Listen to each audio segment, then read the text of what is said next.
What's up? My name's Thiago Harvey. This is Sean Whittington Jr. and my beautiful wife, Crystal Rose Harvey. And we are excited to be talking with you today. We've brought Sean here into our home to share some absolutely critical information with you. We took a class with him recently. If you haven't already seen, we jumped in the car right afterwards. Crystal was still choked up and very emotional because the scenarios that they put us through were absolutely incredible. The information that we got is literally life-saving, life-changing information. And we wanted to have Sean share even more of that information with you, share some value with you, because we live in a crazy world. We never know when these emergencies happen. They never really happen on a good day. Right. Get ready. And we've got some equipment here that we're going to go through. We're going to cover a few things. Sean's going to tell you a little bit about his background, show you how to apply a tourniquet, what gear you should have, what gear doesn't make sense in having, and what you should do to be prepared in case of an emergency. Yeah, would you mind sharing a little bit about your background with us? Maybe Sure. introduce yourself, Absolutely. so they know who we're talking to. You bet. And thanks for having me here. So both of you. My name is Sean Whittington Jr. I'm a senior instructor with 88 Tactical. I'm the program director for the tactical medicine series of classes that we do, and then also our primal defense classes. That's my role with 88. My full-time professional job, I work for the Omaha Fire Department. I'm in my 23rd year with OFD. Prior to that, I was with the Council Bluffs Fire Department for 4 years, and I was in private EMS for a while before that. So I've been a paramedic and a fireman a long time. Worked in a very busy area of Omaha for 16 years, where we average, close to 4,000 runs a year out of one station there. So I had a lot of opportunities to deal with trauma and to learn really good ways to manage it, and also, to kind of see how a lot of times the general public wasn't really prepared to deal with things. And so that's one thing that kind of motivated me to get into teaching, is just to pass on some of the knowledge that I gained, having the opportunity to be in a profession I was in, to pass on to regular people. So. Thank you. I know when you say the general public isn't typically prepared, I would definitely fit myself into that category. Before taking your class, one of the things that stood out to me the most was just when you said, hey, you're actually the real first responder. And a light bulb went off for me when you helped us do the math of hey, if you're bleeding in this way from an artery, you're going to bleed out in less time than it takes for an ambulance to arrive. What are those numbers again? Right. So it's a person can bleed to death, in 3, 4, 5 minutes, depending on what part of their body's injured. And depending on where you live, response times vary, depending on from professional departments to volunteer departments, rural versus urban. Best case scenario, there's a first responder at your door in 2 or 3 minutes. That might be too late. And so we just always say, the real first responders to any type of, whether it's a medical emergency or traumatic emergency or violence, the real first responders are the people that are going to be there. Those are the people that are going to make the biggest difference. I might be part of a group of professional responders that eventually shows up. But very often it takes too long, and we see tragedies all the time where where preventable causes of death, and it's something like several 100,000 people die every year in the United States as a result of trauma, and there are studies that estimate between 5 and 25% of those deaths actually could have been prevented if someone knew first aid, and you put a real number to that, that's a lot of people that die every year unnecessarily. Do you have anything to say about that? Well, let me jump in really quick. I know if you're catching this, we're using this platform called StreamYard to stream onto a few different social media sites. So if you want, we're going to open this up to a little bit of Q&A. If we do see some questions coming in, make sure that you give StreamYard permission just to share your name, because if you drop a comment, we may not be able to see it. So just click that little button that StreamYard's alerting you to do, so that way we can see your question. You can ask Sean directly what you have on your mind. Sean, I know when we sat in your class, you shared a couple stories that really stood out, because I think, right now, what gets a lot of media coverage are these mass shootings or these, major emergencies like, hurricanes or whatever, right? But I think what a lot of people don't realize is that having this information, having this knowledge that you're going to share, could even save, you from like your kid falling off the swing or, puncturing something. So maybe share some of the stories where this information has saved lives in the context of, if they would have known this or they did know this, and, maybe go into some of that. 'Cause some of those really, as parents, especially, like that's a lot of who we're talking to. Like, we want to be able to be there for our kids in case an emergency happens, even in the home. Right. And yeah, and you're right. I mean, is violence in public areas, is that an issue? Absolutely it is. Do we need to know how to manage the aftermath of something like that with some basic first aid and medical skills? Absolutely we do. But yes, statistically, what are the odds that, as an average person, you're going to be ever involved in your whole entire life in a situation like that? It's pretty slim. Odds are actually pretty good that you're going to be driving to work sometime and come across a car accident or a motorcycle accident. Or you're at home and there's an accident in the garage with a power tool, or your child falls down the stairs. I was helping to teach a Stop the Bleed class here not too long ago, and one of the female instructors there, her 8-year-old daughter was at a sleepover with a bunch of other 8-year-old girls having a good time. One of them runs down the stairs, trips, falls, suffers a fracture of her upper arm, and actually severs a brachial artery. And because this lady, being a good mom, had taught her daughter these skills, her daughter applied pressure, direct pressure to that, and I was actually able to control that bleeding until adults and professionals were able to get there. So, again, just imagine if she didn't have those skills and no adults were home, that girl probably had a good chance of not making it. Wow, that's incredible. Go ahead. No, I was just gonna say that's awesome. Are there kids classes available for this? I know that she taught her child. Or is there a way to get our kids involved in a class like this? Yeah, I've had, like say you've been through the class, and so if you think your child would be up to maybe just not some of it, like that. maybe just a tourniquet application. Yeah, so, I mean, usually I say, if the kind of, if someone can, if your child can sit for the amount of time they need to sit and pay attention, I don't have a problem with you bringing them. We've had young teens, 12-year-olds go through the class. Much younger than that, I prefer that the adult took the class and then take home what you think is valuable and what you think you can teach your child. But tourniquet application is a pretty simple process, and you can do that. You can teach your child how to do that. Get a practice tourniquet, run through some repetitions. I know a lot of parents that do that type of, and you can make it fun, make a game out of it. Leave a few practice tourniquets laying around the house or something, and you can make it fun. And that repetition is what's really important. And, we're talking a little bit about bleeding, but I remember the acronym SMARCH, right? And one of the things that came up in your class, because it was an 8-hour class, so I don't know if Courage can sit through that quite yet. We'll probably have to teach him some of this stuff at home.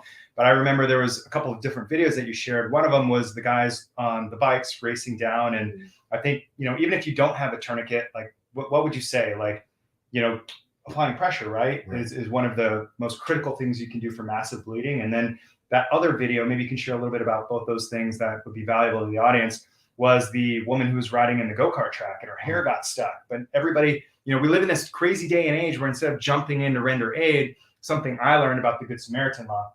Sorry, I just covered a lot right there, but I think it was so valuable. Maybe you can address all three of those things. But instead of just, filming and posting it on social media or being like, oh my God, look what's happening to this woman. She looks like she's dead. That's the video that we were watching. There's different things that we can do in terms of, having that situational awareness, being ready to jump in and knowing things like the Good Samaritan law, which I think holds a lot of people back from actually doing anything. Maybe you can share a little bit about that. I think there's a couple things that hold people back from acting. I think primarily they just don't know what to do. They don't know what to do, and you don't want to make something worse. And you figure, well, if I don't know what I'm doing and I try to do something, I don't want to make the situation worse. So I'm going to hang back. I think that's a big part of it.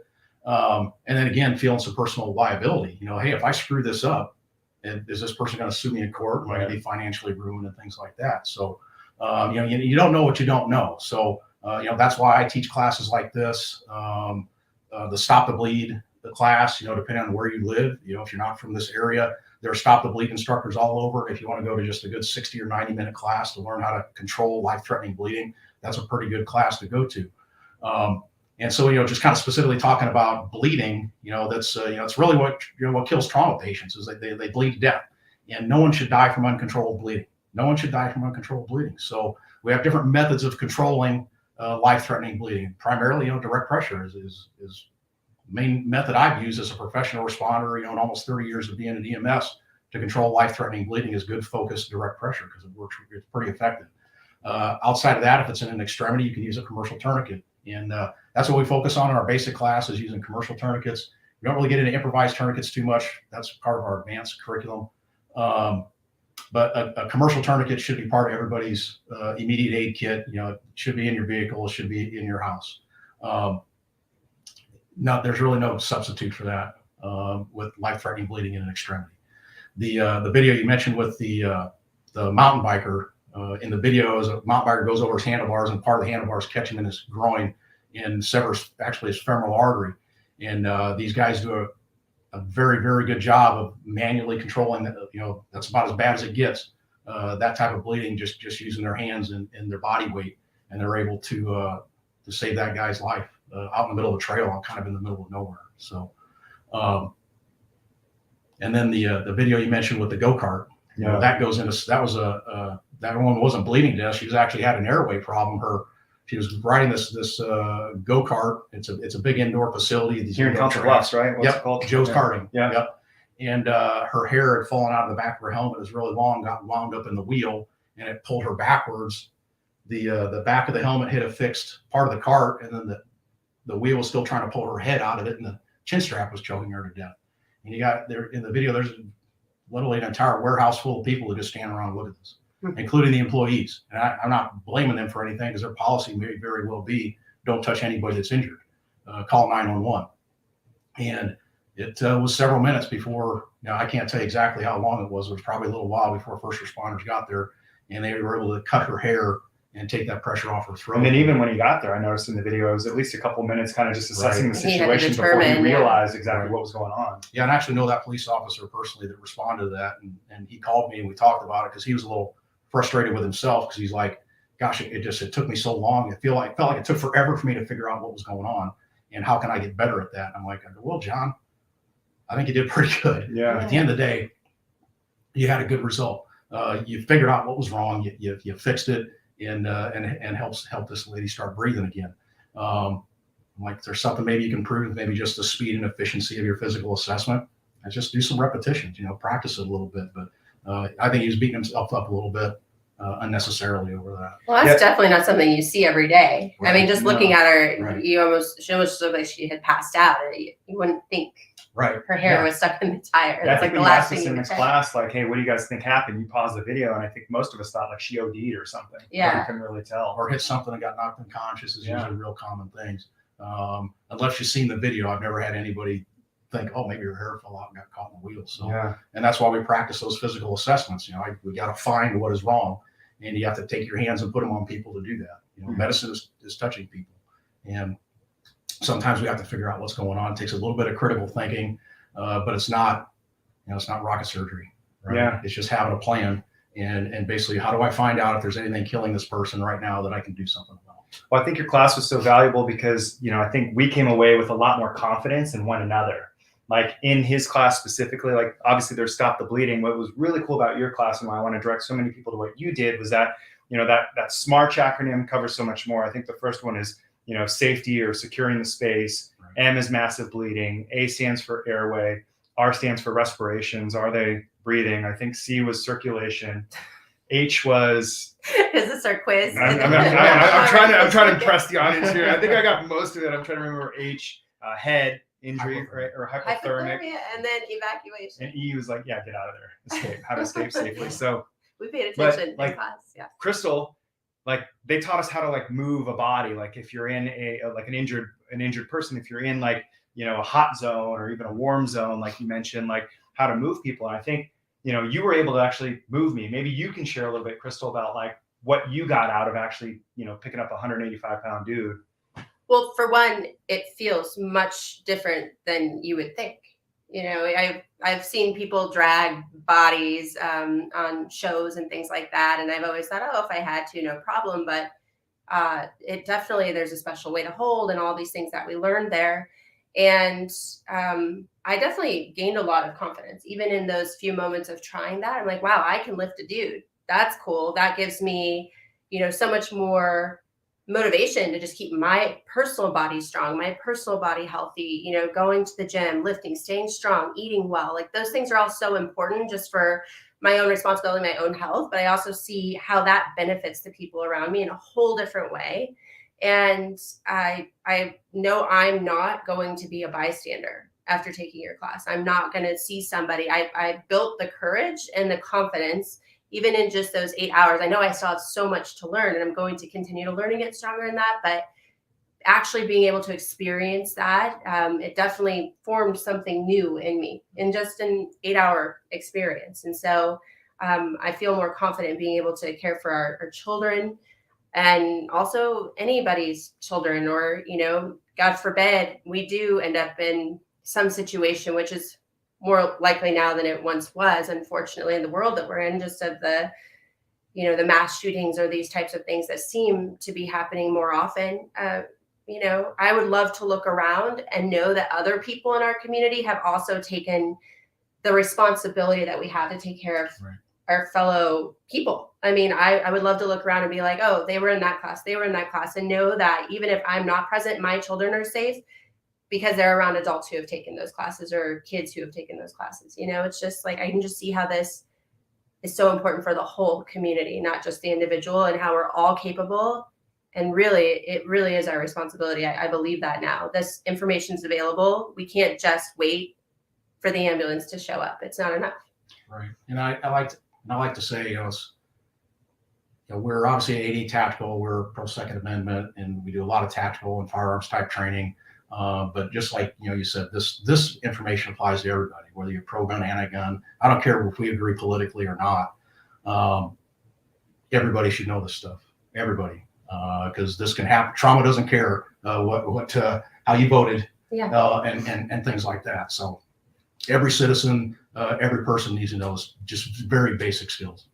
I think we touched on this really quick, and I just want to make this point again with a little bit more clarity. The Good Samaritan law, what does that say? Because I think there's this thing called the bystander effect, which is like, okay, there's other people around, there's something going down, somebody else will step in and do something, or 911 is going to show up and do something. So I'm not going to, right? And I think we get paralyzed, kind of like what you mentioned, is we either don't know what to do, or maybe we're afraid we're going to get sued. What does the Good Samaritan law say about that? So all 50 states have a Good Samaritan law, and I'll, you want to look your individual states up and see exactly how it reads. And I'll paraphrase Nebraska's. It states, as long as you provide first aid within the level of your ability and in good faith, and you're not intentionally trying to hurt someone, you are absolutely protected from personal liability. So, I mean, there are complications to some of the things that we do. If you do CPR on someone, you can fracture their ribs and sternum. And, when you revive somebody and they come out of the hospital, can they sue you for that? They can sue you. Anybody can sue anybody for anything, but it's not going to go anywhere, because that's an absolutely known complication with that. And so, again, within the level of your training, that's important. And in good faith, meaning you're not intentionally trying to harm a person, you're protected from personal liability. And you shouldn't be afraid to step in and help somebody, but just follow those couple easy guidelines. I think that was so powerful. I got so much out of that, because I think, a lot of lawsuits happen, and, now that we know this, we can use it, and now I can feel confident, hey, I have good faith to try and help somebody. We can step in and actually do something. Right. Maybe we want to, show how a tourniquet works, or the package. Where do you want to go, Crystal? Yeah, I think that's a great idea. When it comes to supplies, we've noticed, even when I would get online before this class, I would order just random things like, oh, maybe I need a first aid kit. We have 2 boys. What if they scrape their knee? Or, there's just all these different layers of products, and there's so many out there. And I learned a lot in your class about the proper things that we need that aren't going to fail you when you need them. So we have this little kit that we bought from 88 Tactical. So what would you do with this if you bought this guy? So yeah, first off, so this is a pretty good kit. This is something that we spec out, specifically from North American Rescue for us, and they put what we want in this little vacuum sealed package here. And something we spend a lot of time talking about in class is pre-staging your equipment and being familiar with it. So I know it's really nice to have this in this really nice vacuum sealed package, and you would like to throw it in your car like that. But the problem is you need to get your hands on this stuff. And there's a couple things you do. May I? Oh, please. Of course. Okay. So yeah. So this is the first thing you're going to have to do. You're going to have to open it up, and then you can find another bag, a Ziploc bag or something that you can put this stuff back into. So this is what I consider an immediate aid kit. So everything in this kit is designed for life-threatening type emergencies. So there's a difference between this, in my opinion, and kind of a first aid kit where, yeah, you're going to have your Band-Aids and your antiseptic wipes and and things like that. Those can all be perfectly necessary, but we're not talking life or death situations with that. This is the life or death stuff. So first thing you pull out of here is a commercial tourniquet. This is a Generation 7 cat tourniquet. We can talk about that and how to pre-stage that a little bit here in a second. What is pre-staging? Maybe you can just define what you mean. Absolutely. So pre-staging is putting this piece of medical equipment in a condition that it's more easily deployed. All right. So, because that kind of, as you see it right now, it's got this piece of paper stuck in here. Which, you want to get rid of that. Then you also kind of can see that it's all stuck together with the Velcro. So when we talk about pre-staging your cat tourniquet, at a minimum, our recommendation is you take it out of the package and then undo the Velcro here so it's not stuck together, and then simply flip it around the other direction and fold it this way. And then it can go back into your bag, into your kit, into your pouch. And so now when you need to deploy it, you grab it, it opens up into a nice loop and you don't have to fight the Velcro. Like we mentioned earlier, every second matters in these situations, right? And I know you shared a really crazy story too about how like you thought you had your equipment, but then you're doing it. I don't know if you were doing it like in the rain at night, which is like, all the horror movies, like when stuff goes down, it's pouring rain, it's in the middle of the dark. So pre-staging would make a lot of sense for like these emergencies. Yeah, right? and that's a lesson I learned the hard way. For 6 years, I worked as a tactical paramedic. Omaha Fire and the Omaha Police had a joint program where we had a team of paramedics that went through SWAT school. When the SWAT teams got paged out to go on high-risk warrants, two medics responded with them to provide close medical support. And we were serving a particular warrant on an individual who was home alone. We basically put a perimeter around the house. We call them on the phone, say, hey, when you're ready, come on out because we're not going anywhere. At a certain point, this individual walks out in the yard and shoots themselves in the chest. And so the gun gets secured, and me and the other medics start working on this guy. At the time, I had this really extensive medical kit, like this huge backpack that had everything in the world in it. And I thought I needed it at the time. And I had like 4 different brands of combination bandages in there, which in my mind, I thought, each one of these would work slightly better in a particular situation. And so I remember opening that bag to grab a particular bandage. And we talk, if you ever heard of Hick's Law, Hick's Law states that the more choices you have, the longer it takes to make a decision. And Hick's Law threw a big monkey wrench into my plan right there, because I opened up the bag and it seemed like time stopped in my head. And I was like, man, what bandage do I want? And it just really slowed me down. So I finally figured out what bandage I want. And then I grabbed the bandage, and the packaging at the time was all in one dark color. And it's a very, the packaging is robust. You can't just tear it. There are a couple of tear notches on the package spaced around, and I was having difficulty in the dark because I didn't have a headlamp on my helmet. I learned that lesson, finding these tear notches. And so I wasted a bunch of time trying to get that thing out of a package. And so after that particular call, I learned a couple valuable lessons. I learned, first of all, why do I have all these different types of bandages in here? Now it actually doesn't make any sense at all. And I simplified it. I picked one, and I just put 2 sizes of it in there. I put a 4-inch and a 6-inch. So now when I open that particular bag, the only decision I have to make is, do I want the 4-inch or the 6-inch bandage? And then what I did with all of my packaging, and I've got some examples of that we can show here in a little bit. I've taken tape and I put it on individual sections of the package. So this is similar to what packaging for a combination bandage looks like. This is out of the kit. You can see they've actually put these red indicators where they are now. Those didn't used to be there.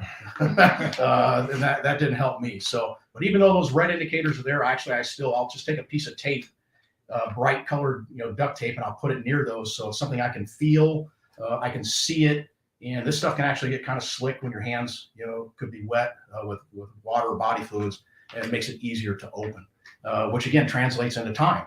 And we mentioned earlier, I mean, how quickly can someone bleed to death? Minutes. And so literally seconds count. And when you take the time to open the package, to pre-stage your tourniquet, to pre-stage your packaging, that's all time that you put in the bank. And it's less thinking that you have to do, and it was probably might be the most stressful moment that maybe you've ever dealt with. So all that pre-preparation pays off big time. What do you think about these scissors? Yes, a good pair of scissors. So other things that are in this kit, a good pair of trauma shears. Every one of my kits has a pair of scissors, and these are to get clothes out of the way. And so, part of our rapid casualty assessment is exposing and visualizing and finding injuries where they are on the body. and getting clothes out of the way is necessary. And whether it's, obviously if it's 20 degrees out and we're outside that environment, we can't completely strip somebody naked. So we may have to work around their clothing. But if we can, we're going to use these scissors to efficiently get clothes out of the way. They work really good, but they only work good like once or twice, and then you want to throw them in the trash and get a fresh pair. What else is in the kit? There's the combination bandages in there. Twin pack of chest seals. These are for treating penetrating torso trauma. So any holes between the collarbones, the belly button, front, sides, and then back, you want to apply a commercial chest seal, vented.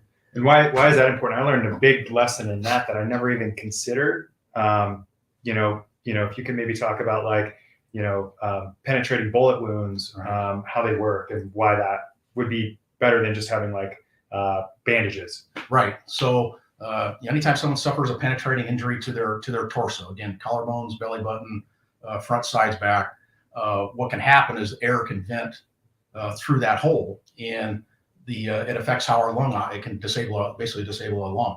And so kind of basically how we breathe. When I inhale, my diaphragm contracts, my chest muscles expand, creates a negative pressure in my chest, my lung inflates. When I relax all of those muscles, creates positive pressure, my lung deflates and air rushes out to equalize with the atmosphere. So the inhaling and exhaling for my lung tissue to inflate and deflate is completely dependent upon being able to generate positive and negative pressure in my chest cavity. So it needs to be airtight.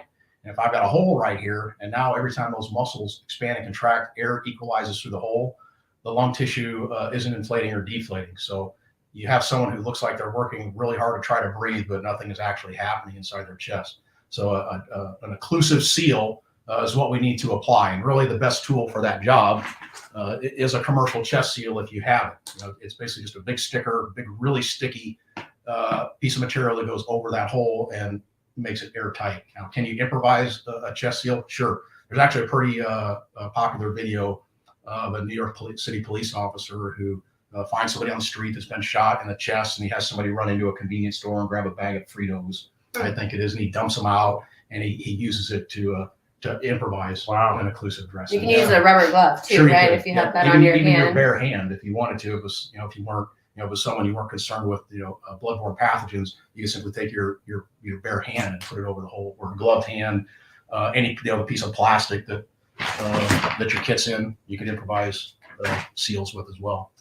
And what color of gloves? I know that was a big deal. Right, and this is kind of something, like I say, you don't know what you don't know, and so that actually is a pair of gloves in the kit here. I would throw more in there. So I guess if you were something you absolutely should add to even that kit is more pairs of nitrile gloves. Because odds are, if you're excited, the first one you're going to put it on, it's going to break. You're going to rip it. Or if your hands are sweaty, they're really hard to get on. It makes it easier to rip. So throw a few extra pairs of these in here. The color is important. A lot of these medical kits that I see people order online will come with black nitrile gloves. And the problem with those black gloves is when you touch someone that has blood on, say you do a blood sweep and you look at your hands, they just look wet. You can't tell that it's blood or not. And so is it sweat? Is it urine? Is it blood? I don't really know. So black gloves are not appropriate for any type of medical kit, period. So use those to change oil in your car and stuff like that. You want to replace them with something that's tan, blue, purple, something that'll contrast. So if there's blood on your hands, you absolutely don't. And maybe it's not so obvious, but why would you want gloves? I know, if she got shot or something, I'm just going to pathogens. Right. Oh, okay. Did he say that? Yeah. I think that went fast. I'm sorry. Some people just or might you not mentioned want a to blood touch. sweep. Yeah, Yeah, I know, but I'm just imagining if bodily you got shot, I'm fluids. just going in to do whatever. And that's fine. Screw gloves. And it could also keep from, getting your dirty hands or something in their wound. But I'm guessing it's more like pathogens, right? Yeah, mostly. And again, it's depends on who it is. Yeah, my wife, my son, my granddaughter, I'm not worrying about gloves with any of them. I'm going to put my hands on there. I'm going to do what I have to do.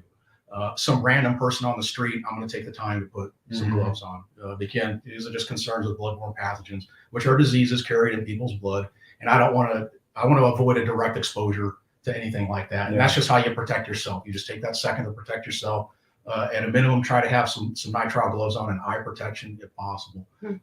Really, the only direct exposure I've had in 30 years of EMS, it was my fault. I didn't put my goggles on as I was intubating a trauma patient. They coughed and I got blood in my face and in my eyes. Luckily, it ended up being a low risk exposure. Nothing came of it, luckily. But that was a mistake on my part. Okay, that's good to know. Do you want to show maybe how to apply a simple tourniquet? I mean, if people aren't able to take the class for some reason or get to a class near them, at least knowing this part, I believe, could save lives. Right. You know, so Right. even just a simple tourniquet and maybe just what the tourniquet is and where to get it. Yeah, in that tan bag on the bottom, there's some practice tourniquets all the way down in here. And, you know, so, yeah, something happens in the garage. Power saw gets out of control. You know, somebody catches a radial artery in their wrist. So what can we do to help prevent this person's death? So if you don't have a commercial tourniquet handy, simple direct pressure.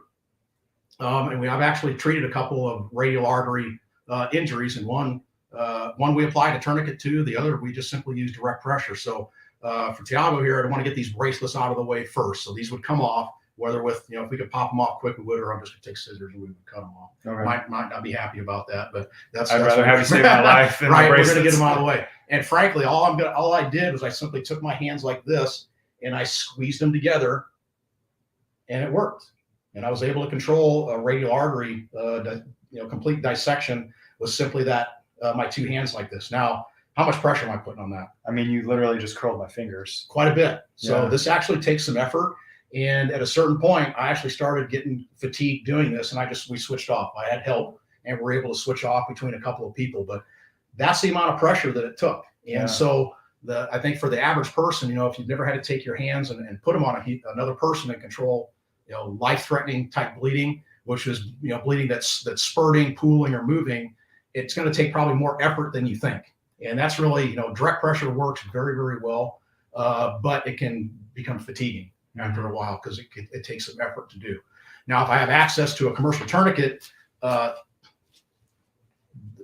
this is my other option here. So notice that, so basically this is just going to go on the arm. Now, for purposes of class, this particular class we're doing today, the basics, I'm just going to go high and tight on his arm. I don't care where the injury is here. I'm just going to go high and tight.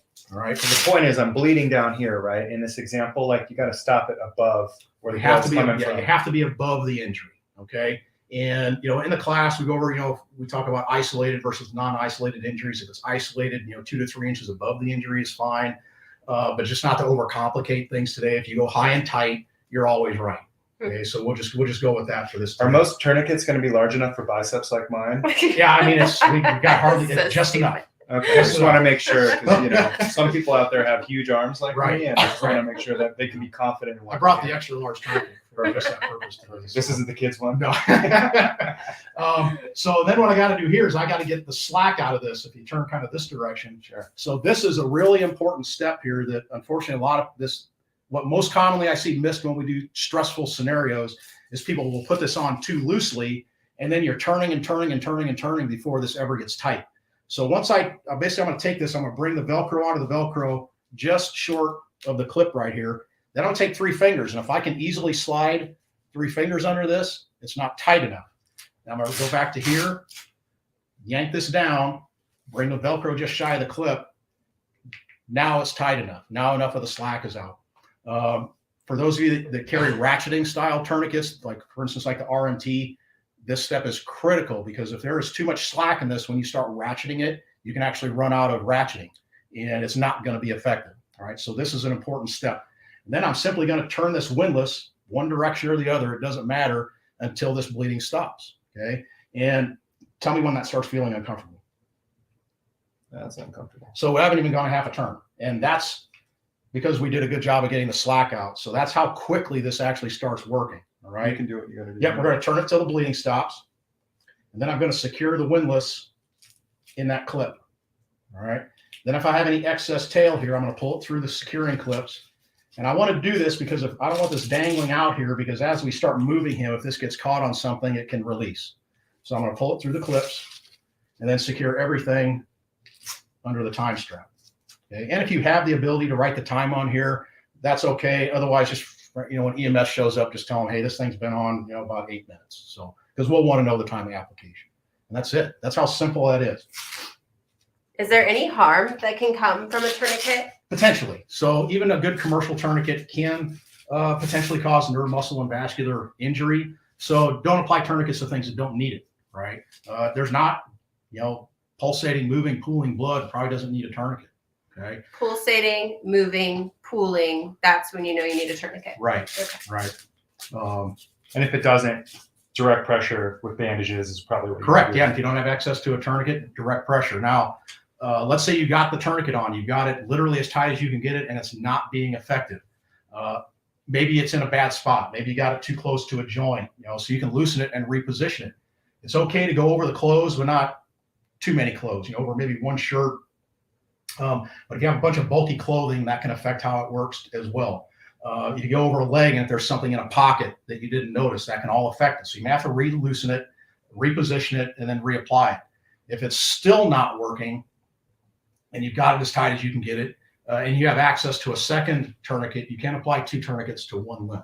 And you would apply it, if you can, ideally above. If there's not room above, you'll go directly below it. And they need to be proximal, meaning right next to each other. You don't want them overlapping. That can affect they can be less effective that way. You also don't want them really far apart either. So you just kind of want a sliver of skin around the extremity between the 2. And as a reminder, they don't work on the torso. Right. They're just for arms and legs. And a lot of people have tried, want to apply to my neck one time sometimes, but yeah, so strictly for extremities. This reminds me of a story that you talked about at Von Mar, the mall here, that was a mass shooting, and the amount of time it took to clear that out. And then there was a young girl that did die from a bleeding injury, correct? Yeah, unfortunately, one of the victims there, only gunshot injury was to their calf below the knee, and that person died.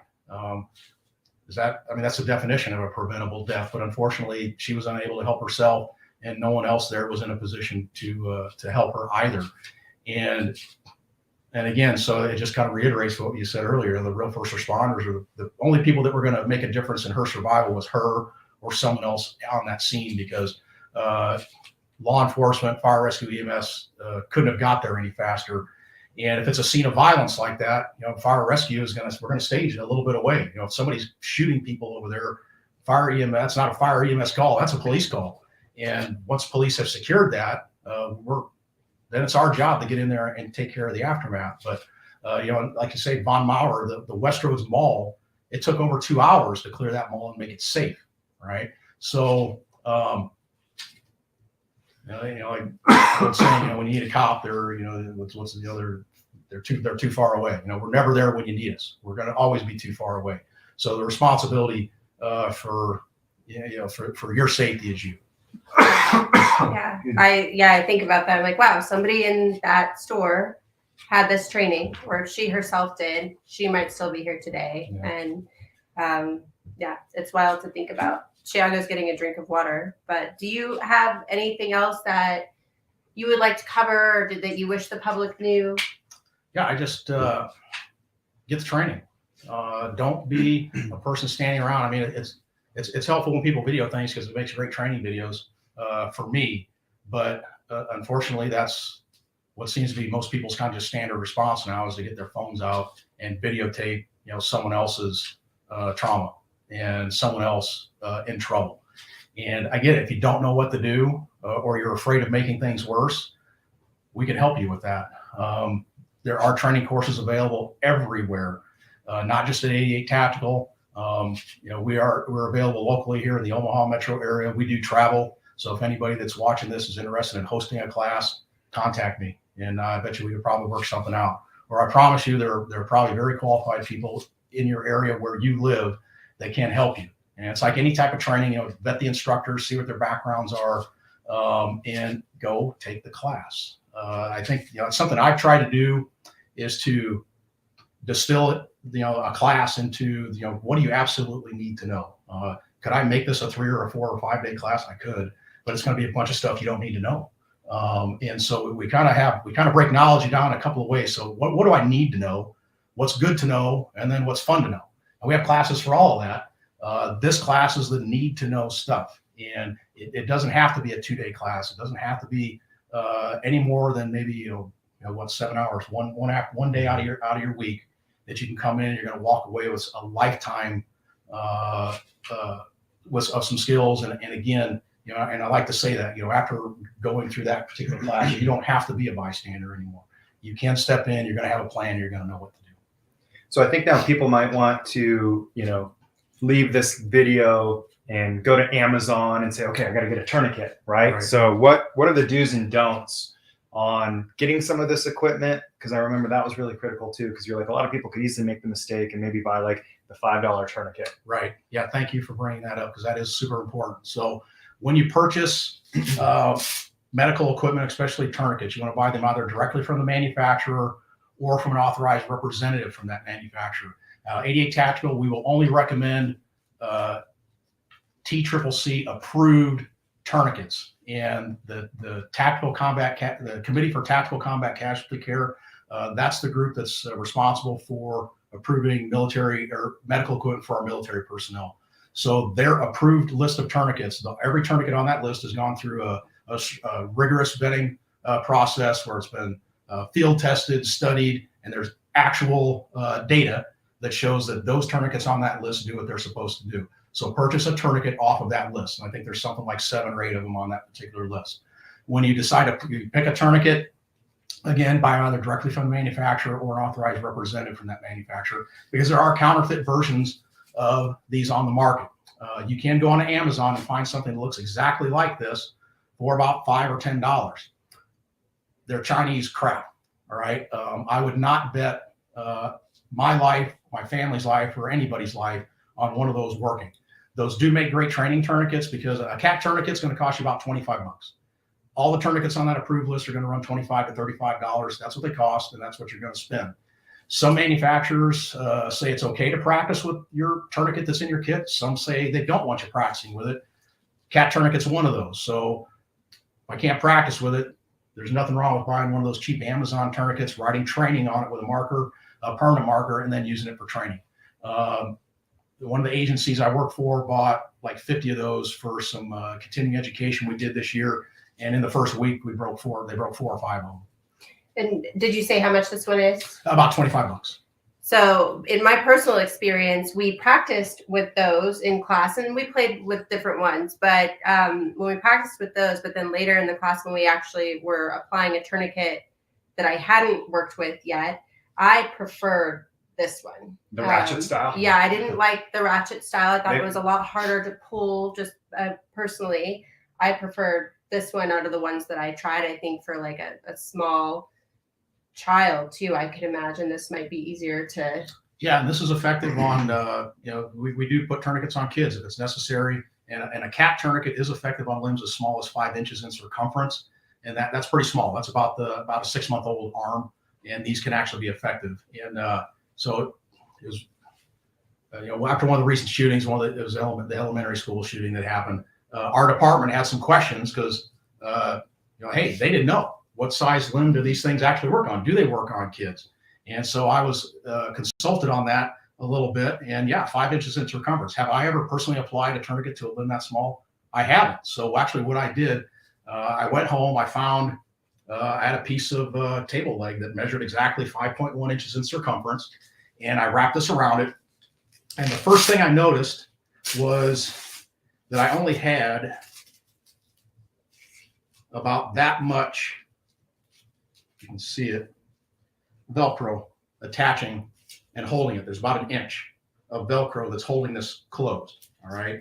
And I went 3 complete turns with every test I had. So I turned the windlass a total of 3 times. And when I got to about 2.5, which was very, very tight, this actually started to pull off. Okay, and so, but what was interesting was when it finally popped loose, this had bunched up so much that it actually didn't release tension, which I don't know if that's repeatable or not. I don't know if I necessarily rely on that. But that was at 3. That was at 2.5 turns. And once I went to 3, it popped a little bit. What I did a subsequent evolution. This isn't how we normally apply this, but I brought the strap all the way through the clips. There's a little more Velcro here. Got this out of the way, and then when I turned the windlass, I made it all the way to 3 turns, and that did not pop off. The next thing I noticed once I got to 3 turns was that the clips here were so far away from the windlass that I could not secure the windlass in the clip. It was bent too far out. And so simply a matter of improvising with the tail here, and I simply wrapped this around, and it held it. So those are a couple things personally that I'm just playing around with this on a very, very small diameter, simulating a small limb that we found, or that I found. And I mean, the point is, like, you know that it's effective once the bleeding stops, right? That's how you know, because you're playing with these things and it's like, okay, is this going to work? I'm not going to have time to measure my son's arm. Is this thing 5 inches? It's like, Just try is it. the bleeding stopped? And then that's how you know, like, you've got the job done until, emergency services arrives. And you can always make adjustments to this. You get it on and you look and there's still some blood oozing out of it, give it a half a turn and see if it stops. I know for us, I'm carrying this in my purse. We're going to have them in our cars. I know that in your backpack thing, you're carrying one now. Yeah, I mean, I carry one in my firearms bag now, for sure. Like, I never even thought of that. What's so crazy is, like, I think so many of us were like, oh, let me go, get my concealed carry, and then let me take the next class, and let me get really effective with firearms training. And they teach you safety, and we learn the principles of that. But, like, it almost, like, just goes over your head to think, like, wow, if I did get shot, then what would I do? And, like, most of these accidents, you might shoot yourself. And so it's important to even be able to practice and kind of apply one to your own arm potentially. But yeah, like, now I carry one in my bag, and, like, I can't imagine now, like, not, but Well, I never yeah. thought to do that. And I don't rely on the range to have medical supplies for you, because they may not. Don't rely on the range having personnel that have any type of medical training, because they may not. They may, 88 Tactical, we pride ourselves. Every one of our employees goes through our tactical medicine class, every one of them. And they all have, all of our range officers have individual medical kits on their person. When they're working on the range, we have medical kits that are stocked on the range. But again, don't assume any of that. Don't assume that the equipment's going to be there. Don't assume anybody knows what to do. You're again relying on yourself for that. I mean, wouldn't you feel more comfortable knowing that your kids' teachers had this training, or if you're sitting in a theater with a bunch of other people, wouldn't you love to know that other people in your community have participated in this training? I just can't imagine seeing somebody laying there and bleeding to death and feeling helpless and having no idea what to do or how to help. And, now that we know that this is available, I can't imagine somebody not wanting to take this training. It's not easy. Again, it's not fun to go and work with blood or to see it or to experience it. But when you're in that emergency situation, which is possible for every single person on here, whether it's our kid or being in the presence of somebody else's kid or our spouse or loved ones, I just can't imagine not taking the training. I don't know. It's so important. So that's really why we wanted to come on here today and just bring awareness and let y'all know that this is available to you. You don't have to be military. You don't have to be police. You don't have to be a nurse to have this level of medical training that can genuinely save your life or those that you love. So, Sean, if somebody did want to potentially host a class, or at the very least just get in touch with you, how could they do that? Sure. I think you're going to post a link to my my Instagram, just Sean88 Tactical. Feel free to direct message me. swhittington@88tactical.com is my 88 Tactical email, or just call 88 Tactical and say, hey, I need to talk to that medical guy, and they'll get you in touch with me, and we'll get you exactly what you need. I know 88's expanding. They're based here out of Omaha, but there's going to be new centers opening up all over the U.S., which is really exciting because, I mean, it's just such a cool place. I really appreciate the time that you've put forth to provide this information and to do what you do. I mean, you're literally a lifesaver. You're a hero. So appreciate you from the bottom of my heart. Now, my wife and I mean, we feel stronger for this. We feel more connected. We feel like we can trust each other on a whole different level. And getting stronger isn't just about, always lifting weights or, mentally stronger, reading the next book. Sometimes it's taking a class like this that, like I was excited. I was looking forward to it. Crystal wasn't, but the fact that I even just brought it up to her and we're paying attention, we want to be stronger in every area. Husbands, you might be fired up to go take this course, right? You carry your firearm or whatever, run it by your wife. Like how much more powerful would your house be? How much stronger would you guys be as a unit if your wife came to this class with you? And, I think sometimes we think we want to be the hero, but really all it takes is some of this information to really save lives. So I want to thank you from the bottom of my heart. Crystal, is there anything you want to add before we hop off? Just God is working through you, and so grateful for what you do. Thank you. So thank you so much. And if you have any questions, drop them in the comments when you're catching the replay. Would love to know what was the most valuable thing, what was a big takeaway that you got out of watching this video. Please share from the bottom of my heart. Share this information with somebody you love. Tag a loved one. Share the video. We just want to get this information out to as many people as possible. And don't be afraid to contact Sean. He's super cool. He's got a sense of humor. We love him. So thank you for catching this, and we'll catch you later. Ciao.